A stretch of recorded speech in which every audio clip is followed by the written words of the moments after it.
Azərbaycan Xalq Cümhuriyyət Partiyasının sədrinin müavini Fuad Qəhrəmanlı Facebook hesabında jurnalist Rahim Hacıyevin Azərbaycan Xalq Cümhuriyyət Partiyasının sədri Əli Kərimli haqda yazdığı qısa məqaləni paylaşıb.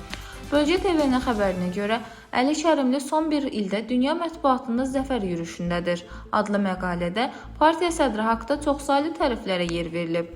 Məsələn, böyük təfəkkürü, dərin düşüncəsi, tükənməz enerjisi, dəmir iradəsi ilə demokratiya uğrunda döyüşən lider kimi tanınmış Əli Kərimlinin daha böyük uğurları hələ qabaqdadır kimi mübaliğələrdən istifadə olunub.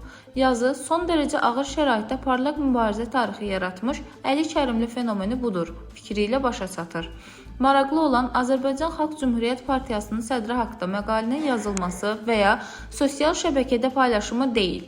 Yeni Azərbaycan Partiyasının üzvü, YAP xətti ilə 55 saylı Siyəzən, Quba, Xızı seçki dairəsindən deputat seçilmiş Müşfiq Məmmədlinin bu paylaşımına reaksiyasıdır. Belə ki, deputat Qəhrəmanlının Kərimli ilə bağlı paylaşımını bəyənib və bu izləyicilərə də təəccüb yaradıb. Dilbər Vüqar qızı, Bölgə TV.